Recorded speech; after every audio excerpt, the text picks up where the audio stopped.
वेळेला अचानक काही वकील येतात आणि ते सांगतात की जे बलात्कार आहे तो बलात्कार नसून संमतीने हे सगळं घडलेलं आता आहे. ह्याच्यावरती ही न्यायप्रविष्ट प्रकरण आता आहे, त्याच्यावरती इथे उभं राहून वक्तव्य करणं बरोबर नाही. घटना गंभीर आहे.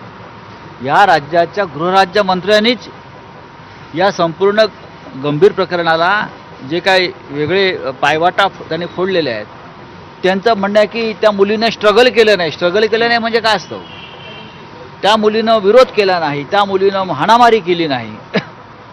मग तुम्ही प्रशिक्षण द्या. बलात्कार करणाऱ्या मुलींनी ज्यांच्यावरती ही अत्याचार होतोय, मग तुम्ही त्यानुसार जागरूक करा की तुम्ही काय केलं पाहिजे आणि काय नाही केलं पाहिजे. एक पाशवी माणूस एका अबलेवर अशा प्रकारे अत्याचार करताना तुम्ही त्या मुलीकडनं का अपेक्षा करताय. आणि राज्याचे गृहराज्यमंत्री इतके असंवेदनशील आहेत की ते म्हणतात त्या मुलीनं प्रतिकारच केला नाही. याचा अर्थ काय. दुर्दैव आहे की असे मंत्री या राज्याला मिळालेले आहेत. आदित्य ठाकरे विरोधी पक्ष व्हावे असं काही कालच्या बैठकीत ठरले का आमदारांचे? मी कालच्या बैठकीत नव्हतो, मी या दौऱ्यावर इथे आहे.